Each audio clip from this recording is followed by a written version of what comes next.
What is poppin' YouTube? We are talking about some beat the breakout type players today to get off the waiver wire so you don't have to fight people next week. The first player to be off the waivers is going to be Cedric Tilman for the Cleveland Browns. Now, the Cleveland Browns, if you didn't hear, just shipped out Donovan Peoples-Jones off to the Detroit Lions. And while we haven't seen Cedric Tilman produce on a ton of snap basis because we're right on the field, it's been Amari Cooper, it's been Elijah Moore, and it's been Donovan Peoples-Jones. Now, Cedric Tilman can step into that wide receiver 3 role for the Cleveland Browns. Now, I'm not saying it's going to produce any amazing fantasy football results this week because as we've seen, Deshaun Watson is coming back off of his injury, and it's been some pretty terrible quarterback play. Amari Cooper's been the only one that's been able to produce any type of fantasy football points. I still think Deshaun Watson has the traits to be a talented quarterback. He was a top 5 quarterback. So I think in this offense, Amari Cooper, Elijah Moore, and Cedric Tilman as a deep sleeper going forward could definitely pay off dividends. So go see if Cedric Tillman's there. Maybe you're in a shallow league and you don't need to go pick up Cedric Tilman. But for those of you that play in some very smart leagues, Cedric Tilman could be a great target. My next player is going to be Kyler Murray. We talked about Kyler Murray the last 2 weeks. If somehow Kyler Murray is still out there on waivers, go get some Kyler Murray. 68% available on ESPN, 43% available on Sleeper. He's questionable for this week, so he might not play this week, but going forward, depending on your quarterback play, Kyler Murray could definitely help you week in and week out. If we're looking at fantasy points per game, Kyler Murray has averaged anywhere around 21 fantasy points per game, which would put him as the QB4 this season. So go get Kyler Murray. I know he's not going to be able to be as mobile as what we might think. That might not help us. Kyler Murray should still be a top 6 to 8 quarterback, and that should help you get some wins in your leagues. My next player you should be stashing is Chuba Hubbard. If you haven't picked up Chuba, we've already had some start-sit questions, so he shouldn't be available anywhere. But the fact is he's available in 57%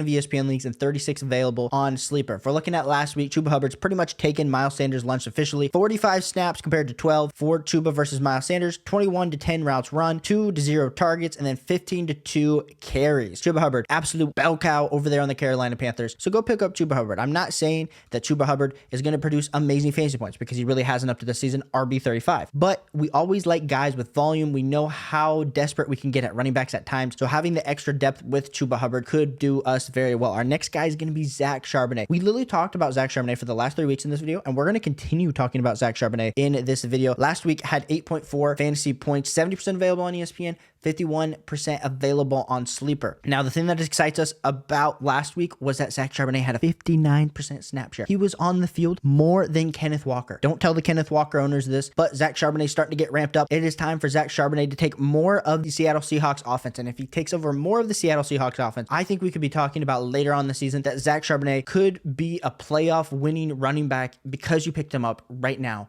Things got a little bit more bleak for Kenneth Walker and more positive for Zach Charbonnet. Taj Spears, you're not going to be able to pick him up right now because the game just happened, so he should be locked in your league. But 64% available on ESPN, 44% available on Sleeper. The thing that we like with Taj Spears, yards per carry, he's third with a minimum of 30 attempts with 5.8. He's second in expected run percentage, and he's fourth in yards after carry. Taj Spears, absolutely explosive running back for the Tennessee Titans. The thing that we love with Will Levis taking over on this offense helps the passing game, in turn helps Derrick Henry and Taj Spears. Derrick Henry not getting traded away probably leaves Taj Spears out there on the bench, but I think Taj Spears could work himself into a flex role, which is going to be super exciting. My next mustache player is going to be Tyler Alger. 47% available on ESPN, 45% available on Sleepers. Not necessarily the most stashable candidate up to this point, but he had 14 fantasy points in week 7 versus Tampa Bay. And as much as we hate to see Tyler Algier taking the snaps from Bijan Robinson, I think we need to understand and expect that Tyler Algier is going to be a part of this offense. And I think on a weekly play, Tyler Algier definitely has flex value. Now, does he have the same type of upside as Bijan Robinson? No, but he's been getting very solid 50 to 45% snap share,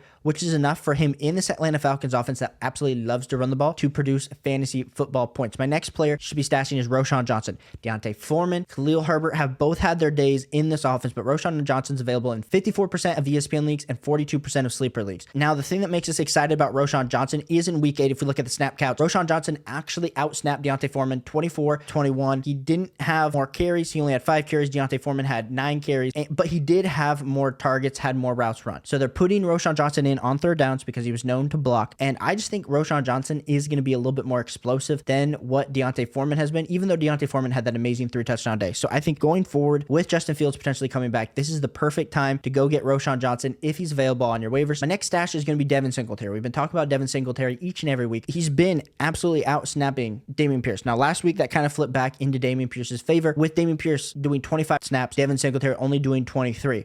And both of them had around the same carries. Dameon Pierce had 12, Devin Singletary had 10. But if we saw in the previous weeks, this coaching staff likes to look at Devin Singletary a lot more. He's the more trusted running back. Now, does he have the same type of upside as Dameon Pierce? No. I still think Devin Singletary is worth a look, especially with this Houston Texans offense being super efficient with CJ Stroud looking good each and every week. Of course, if Amari DeMarcado is not stashed or owned in your league, I mean, he's available in 61% of ESPN leagues, 65% of sleeper leagues. Come on, guys. James Conner, we assume he's coming back, but Amari has been looking good. Amari's been looking good. He was a waiver wire target a few weeks ago. So go get Amari if you haven't already. Moving on to some wide receivers. Number 1, Quinton Johnson, 69% available on ESPN, 65% available on sleeper. He had 10 fantasy points in week 8, 6 targets, 5 receptions, 50 yards. Now, that might not be interesting to anybody else, but that's interesting to me because, of course, everyone assumed Josh Palmer steps in once Mike Williams goes down. But Quinton Johnson was drafted in the first round for a reason, folks. He's very electric with the ball in his hands, super tall, super fast. I think once he builds up that chemistry, gets super comfortable with Justin Herbert, I think we're talking about QJ could absolutely be someone that you have in your flex, depth on your bench that provides amazing results. Our next guy is going to be Demario Douglas. Ladies and gentlemen, we've been talking about Demario Douglas each and every week. So if you haven't added Demario Douglas to your roster, I mean, this guy is just an example of why you should be tuning into these videos. 99% available on ESPN still, 93% available on sleeper. And let me tell you, in all those leagues, he is on my team. So I am in the 7-1%. He performed great this last week. He's the clear wide receiver 2 for the Patriots, whatever that might mean for you. But I think as we continue to go, he's a poor man's Antonio Brown. Go get some Demario Douglas. Our next guy is going to be Michael Wilson Jr. He was in our second week breakout video. Also in our third week, he then broke out. The thing that we need to understand about Michael Wilson, it hasn't always been there each and every week. It seems like he performs, he doesn't perform. He performs, he doesn't perform. But with Kyler Murray coming back, I think that's going to help this whole offense, and especially it's going to help Michael Wilson because he is the third option in this offense behind Trey McBride and Hollywood Brown. So if he can get the targets, I think that's really going to help out Michael Wilson. Jonathan Mingo's another great target stash, 92% available on ESPN, 83% available on sleeper. Now, you also want some tight end stashes because we talked about Michael Mayer a few weeks ago, talked about Dalton Kincaid a few weeks ago. So this week, I'm going to be talking about Chig Okonkwo. Chig should be locked after this week because he's on Thursday night. But if you need tight end help, be looking at Chig for this next week because Chig in this offense, as it gets more efficient, Chig is totally going to eat. We like the metrics. We liked him pre-draft process. We liked him before the season. Go get Chig Okonkwo. I know he's undersized for a tight end, but there's still enough excitement for Chig because let's be clear. If you are looking this deep for tight end help, we're looking for anyone that has a pulse, that is electric, that's playing on an offense that's going up, and that is the Tennessee Titans. So hit that like button, hit that subscribe button if you haven't already, and I'll catch you on the next one. Peace.